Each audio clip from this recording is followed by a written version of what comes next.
Hola Carlos, me preguntas cuál es el origen político-religioso del EI, del Estado Islámico, de dónde viene eso del Levante y por qué quieren apoderarse de Europa.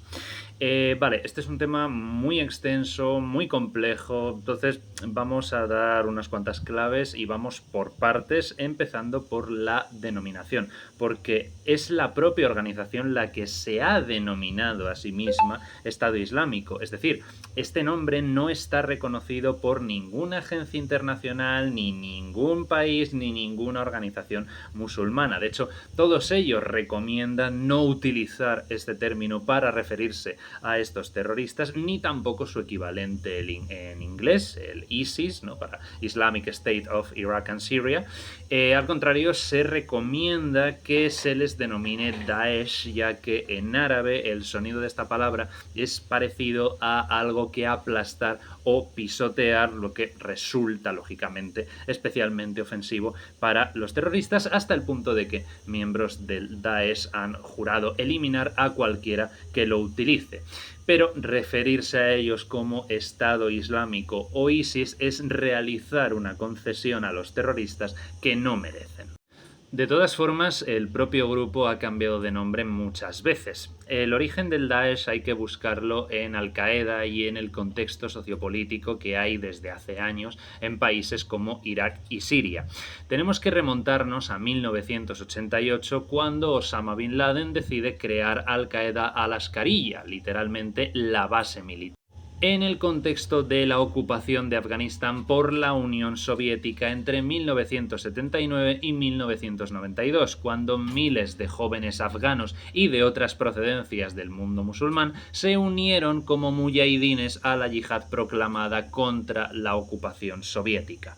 Estos rebeldes fueron financiados y apoyados armamentísticamente por la administración estadounidense de Jimmy Carter y Ronald Reagan, y por países como Pakistán y sobre todo Arabia Saudí, que estaba deseosa de promover por la región su ideología wahhabí más extremista. Pues bien, en ese contexto aparece este hombre, Abu Musab al-Zakarwi, un salafista jordano que viajó hasta Afganistán para luchar contra los soviéticos, pero que llegó tarde, llegó después de la retirada soviética del país, así que regresó a su Jordania natal y allí creó la Jamaat al-Tawhid wal-Jihad, que podríamos traducir como Organización para el Monoteísmo y la Yihad. En un principio su objetivo era derrocar al rey de Jordania, Hussein I, a quien consideraba un kafir, un falso musulmán. Pero uno de los primeros golpes de su grupo fue contra Estados Unidos. Lawrence Foley, un empleado de la Agencia Estadounidense para la Ayuda Internacional y el Desarrollo, fue abatido a tiros en la ciudad de Amán, en Jordania, en octubre del 2002. Al-Zakarwi intentaba, a pesar de que los norteamericanos ya habían invadido Afganistán en 2001, centrar sus esfuerzos en crear un Estado Islámico en Jordania, evidentemente un Estado Islámico según lo que él entendía que debía ser un Estado Islámico. Siguieron ataques del grupo de Al-Zakarwi contra la embajada jordana en Bagdad y contra el edificio de la ONU en la misma ciudad, ambos atentados en el año 2003. En octubre de 2004, Al-Zakarwi declaró su lealtad a Bin Laden, cambiando el nombre del grupo a Al-Qaeda en Irak. Pero el 7 de junio de 2006, 2 años después, las tropas estadounidenses abatieron a Al-Zakarwi, iniciando así un ligero declive en el seno de la organización. Sin embargo, en 2010 se hace cargo de ella Abu Bakr al-Baghdadi, cambiando de nuevo la denominación a Estado Islámico de Irak. Al-Baghdadi quiso aprovechar la guerra en Siria para cometer brutales atentados terroristas y así poder expandir su grupo, pero esa intrusión en territorio sirio no gustó nada a la facción de Al-Qaeda que había en Siria, llamada Al-Nusra.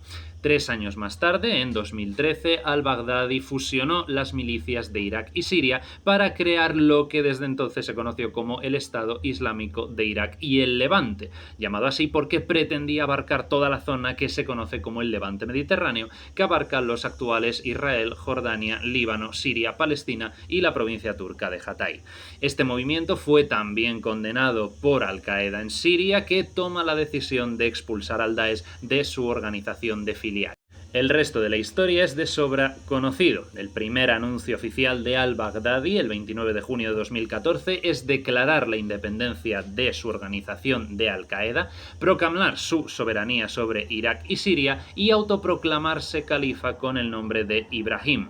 Al denominarse califato, el grupo pretende proclamar su autoridad sobre todo el mundo islámico en materia religiosa, política y militar, ya que el califato no existe desde 1922. Y me preguntas, Carlos, por qué quieren apoderarse de Europa. Pero en realidad el objetivo del Daesh era implantar como mucho a medio plazo el califato en Siria, Irak y los territorios adyacentes para después unir a todo el mundo musulmán bajo su mandato y llevar ese califato con su interpretación particular de la Sharia a una escala global, tal como explica el propio Daesh en su revista Dabiq. Su objetivo último es el califato mundial. ¿Por qué? Porque creen que ellos son los únicos buenos creyentes, que el Islam tal como ellos lo entienden es la única religión verdadera y que todos los musulmanes que no piensen como ellos, todos los creyentes del resto de religiones del mundo y todos los no creyentes deben o convertirse o morir, porque son terroristas con una visión distorsionada de la realidad religiosa plural del mundo que, me asusta decirlo, no está tan alejada de muchos comentarios que veo y recibo semanalmente en redes sociales. El Daesh todavía es un peligro real y conviene que reflexionemos sobre nuestras convicciones religiosas cuando ponen en riesgo la libertad y la identidad de los demás.